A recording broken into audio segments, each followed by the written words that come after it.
कि भारत में लड़के की शादी में अच्छा खासा दहेज मांगा जाता है, और लड़का कहीं सरकारी नौकरी में आ जाए तब तो 10 लाख से नीचे मुंह ही नहीं खोला जाता, और ठीक ठाक कुछ दुकान करे कमाता है तो 7-8 लाख। लड़का है तो दहेज लेना है, और लड़की है तो दहेज देना है।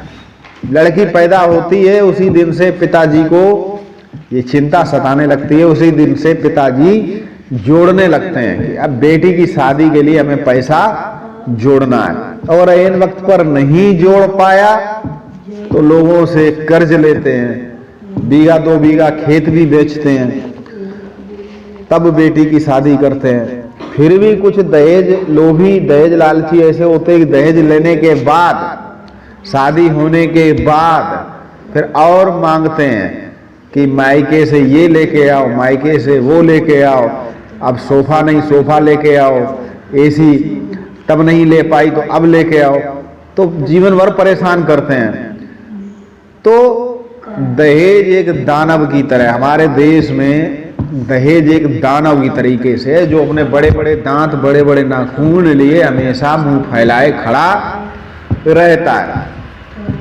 तो दहेज की समस्या से कैसे छुटकारा पाया जा सकता है? दहेज ना लिया जाए, ना दिया जाए, तो सिर्फ कहने से कि मैं दहेज नहीं दूंगा तो बैठे रहो घर में, तो शादी के लिए लड़का नहीं मिलेगा, घर नहीं मिलेगा अच्छा, ठीक है। तो दहेज से तो फिर हमें इससे मुक्ति कैसे मिलेगी, इससे छुटकारा कैसे मिलेगा? तो सिर्फ इसका एक ही उपाय है, शिक्षा और जागरूकता। लड़के वाले भी जागरूक हों, लड़के वाले ईमानदार बने, अपनी मेहनत से कमाएं, लड़की इसके घर से अपना व्यापार ना चलाएं कि हमारी शादी होगी तब सोफा लेंगे, टीवी, खुद पढ़ें, मेहनत करें और कमाएं, और sofa, TV, AC, fridge, cooler लेके आए कि शादी होगी तो फिर दहेज में बहुत सारा सामान मिलेगा। तो ऐसी जो गंदी सोच है, घटिया सोच है, इससे लड़कों को बाहर आना होगा। और लड़कियों को कैसे इससे मुक्ति पानी है कि दहेज ना देना पड़े? तो सिर्फ लड़कियों के लिए एक ही उपाय है, शिक्षा, कि पढ़ लिख लो, खूब अच्छा पढ़ लोगी, अगर कहीं अच्छी नौकरी मिल गई या कहीं अच्छा तुम्हारा व्यवसाय या अच्छा कहीं सिलेक्शन हो गया तुम्हारा, तो फिर तुम्हारे पिताजी को चिंता नहीं करनी पड़ेगी, तुम्हारी माताजी को चिंता नहीं करनी पड़ेगी दहेज की, फिर तुम्हारी शादी बिना दहेज की होगी। क्यों? क्योंकि तुम खुद अपने पैरों पर खड़ी हो। लोग क्या सोचते हैं कि हम तुम्हारी अनपढ़ और गंवार बेटी को जीवन भर खिलाएंगे, जीवन भर ढोएंगे, इस तरह की विचारधारा। इसके लिए हमें मोटी रकम चाहिए, हमें अच्छी खासी रकम चाहिए, अच्छा खासा दहेज चाहिए, क्योंकि तुम्हारी बेटी पढ़ी लिखी तो है नहीं, तुम्हारी बेटी कुछ करना धरना तो जानती नहीं, सिर्फ रोटी बनाई, घर पे बर्तन धोएगी, कपड़े धुलेगी, इससे तो हमारा काम चलने वाला नहीं, तो हमें अभी अच्छा खासा पैसा दे दो। लेकिन लड़की अगर पढ़ी लिखी, कहीं सेटल है, उसका सिलेक्शन है, कहीं अच्छी नौकरी में है, या खुद अपने पैरों पे खड़ी, कोई उसको ब्यूटी पार्लर का है या कोचिंग का है या कोई हैंडीक्राफ्ट का, उसको कुछ हुनर आता है, वो खुद अगर 10-20 हज़ार रुपये कमा सकती है, तो फिर उसको बिना दहेज की उसकी शादी हो सकती है, और उसके माँ बाप को बिना दहेज की शादी संभव हो जाती है, क्योंकि उसकी बेटी खुद अपने पैरों पर खड़ी।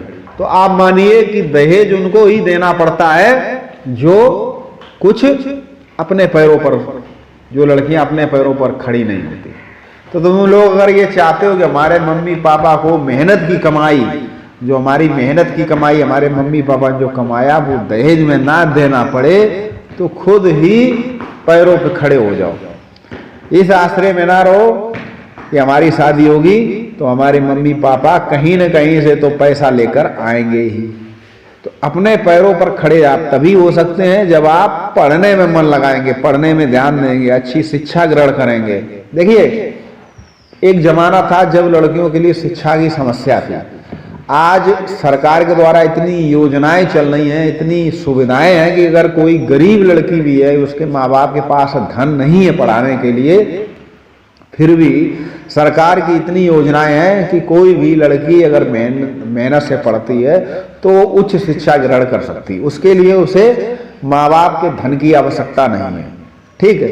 अब घर में बैठा घर में खिलाते पिलाते तो सभी है, लेकिन पढ़ाई का खर्चा आपसे कुछ भी नहीं होगा अगर आप पढ़ने में अच्छे हैं। तो सरकार की तरफ से मुफ्त शिक्षा की व्यवस्था है, या फीस भी लगती तो वो ना के बराबर, जो आप एक दिन में चाउमीन बर्गर और समोसे खाने में खर्च कर देते, उतनी फीस से आप महीने भर पढ़ सकते हैं सरकारी फीस पर।